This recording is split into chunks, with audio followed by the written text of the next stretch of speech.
আজকে আমি ABTA test paper AC 159 পেজের প্রশ্ন ও উত্তরের সমাধান করব।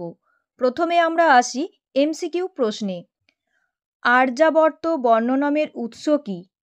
অপশান এ নল ও চম্পু। আর্যাবর্তের নদীর তটের রং ছিল পিত, ব্যাকেটে দেখো হলুদ লেখা আছে। Option C. উটজ কথার অর্থ কী? পর্ণকুটির। Option C. চৌর্যশাস্ত্রের রচয়িতা কে? চৌর্যশাস্ত্রের রচয়িতা কে? Option A Skanda.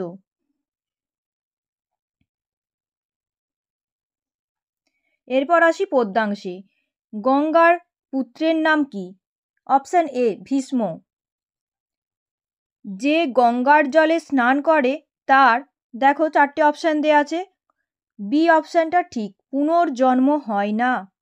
নিষ্কাম কর্মের দ্বারা কে সিদ্ধি লাভ করেছিলেন? জনক। Option D. ত্রিলোকে কার কোনো কর্তব্য নেই? দেখো অপশান বি কৃষ্ণ। এরপর আসি নাট্যাংশে। অবনিপ, এটা লিপো আছে, নিপ দন্তে নয় হস্যই প বিসর্গ হবে। প্রতিশব্দ কি? সঠিক উত্তরটি হলো রাজা।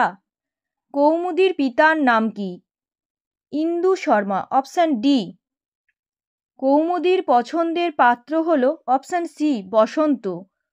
কনকলেখা হলো ইন্দ্রবর্মার প্রেমিকা। Option A. এরপর আসি সাহিত্যে। বিশাখ দত্ত রচিত নাটকটি হল মুদ্রা রাক্ষস। Option B.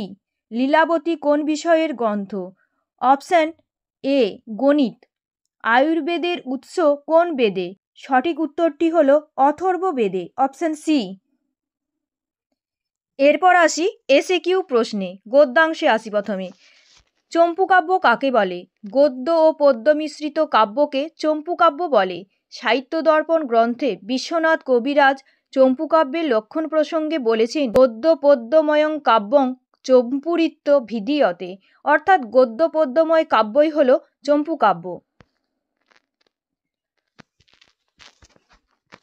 আর্যাবর্তের মানুষ কাকে উপহাস করেন? আর্যাবর্তের মানুষ স্বর্গবাসী দেবতাদের উপহাস করে। বনগতা গুহা পাঠ্যাংশের উৎস গ্রন্থের নাম কি? সংস্কৃত পণ্ডিত শ্রী গোবিন্দকৃষ্ণ মোদক বিরচিত চোর ও চত্বারিংশী কথা গ্রন্থ থেকে বনগতা গুহা গদ্যাংশটি নেওয়া হয়েছে। কতজন চোর বনে গিয়েছিল? 40 জন চোর বনে গিয়েছিল। গঙ্গা জলের মহিমা কোথায় কীর্তিত? গঙ্গা জলের মহিমা নিগম শাস্ত্রে তথা বেদাদি শাস্ত্রে কীর্তিত। ভগবদ্গীতায় কটি অধ্যায় আছে? ভগবদ্গীতায় 18টি অধ্যায় আছে। কর্মেন্দ্রিয় কি কি? কর্মেন্দ্রিয় 5টি, যথা বাক, পানি, পাদ, পায়ু ও উপস্থ। নৈষ্কর্ম কি? নৈষ্কর্ম শব্দটির অর্থ হল কর্মবন্ধন থেকে মুক্তি লাভ করা, অর্থাৎ বাহ্যিক সমস্ত রকম কর্ম ত্যাগ করা। উদ্বাহ শব্দের অর্থ কী? উদ্বাহ শব্দের অর্থ বিবাহ। বাসন্তিক শবনম এর মূল ইংরাজি নাটকটির নাম লেখো। বাসন্তিক শবনমের মূল ইংরাজি নাটকটির নাম হলো এ মিডসামার নাইটস ড্রিম। রাজা কী নিয়ে উদ্বিগ্ন ছিলেন? ভাবী স্ত্রী কনকলেখার সঙ্গে বিবাহ নিয়ে রাজা উদ্বিগ্ন ছিলেন। দর্শ শব্দের অর্থ কী? দর্শ শব্দের অর্থ অমাবস্যা। ভাসের নাটকের সংখ্যা কত? ভাসের নাটকের সংখ্যা 13টি। মেঘদূতে যক্ষ কোন পর্বতে বাস করতেন? মেঘদূতে যক্ষ রামগিরি পর্বতে বাস করতেন। চরক কোন বিষয়ে পণ্ডিত ছিলেন? চরক আয়ুর্বেদ শাস্ত্রে পণ্ডিত ছিলেন। এরপর আসি ব্যাকরণে। দেখো কারক বিভক্তি নির্ণয় করো। কেশেষু চমরিং হন্তি, কেশেষু পদে দাগ আছে। কেশেষু পদে নিমিত্তার্থে সপ্তমী বিভক্তি হয়েছে। কৃষ্ণ দ্বারকাম অধিতিষ্ঠতি, অধিপূর্বক স্থা ধাতুর যোগে দ্বারকাম পদে কর্মকারকে দ্বিতীয়া বিভক্তি হয়েছে। জটাভি তাপসম অপস্যম, জটাভি পদে উপলক্ষণে তৃতীয়া বিভক্তি হয়েছে। ধনাৎ বিদ্যা গরীয়সী, ধনাৎ পদে অপেক্ষার্থে পঞ্চমী বিভক্তি হয়েছে। এরপর আসি ব্যাসবাক্য সহ সমাসে। রাজাদেশ, রাজ্ঞ আদেশ, ষষ্ঠী তৎপুরুষ সমাস। অসুখম ন সুখম, নয় তৎপুরুষ সমাস। নরসিংহ, নর সিংহ ইব উপমিত কর্মধারয় সমাস। উপমিত কর্মধারয় সমাস। অর্থ পার্থক্য নির্ণয় করো।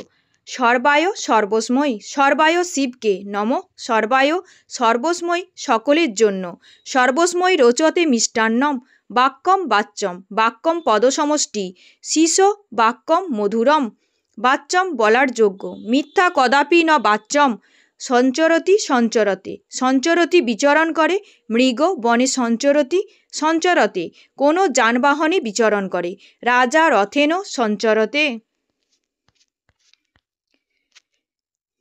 এক কথায় প্রকাশ করো। কস্মিন কালে কদা পুনঃ পুনঃ নৃত্যতি নরি নৃত্যতে, বুদ্ধি অশ্ব অস্তি বুদ্ধিমান, দশরথস্য অপত্যং পুমান দাশরথী, ব্যাকরণম অধীতে বৈয়াকরণ। 9 নম্বর প্রশ্ন, পরিনিষ্ঠিত রূপটি লেখো।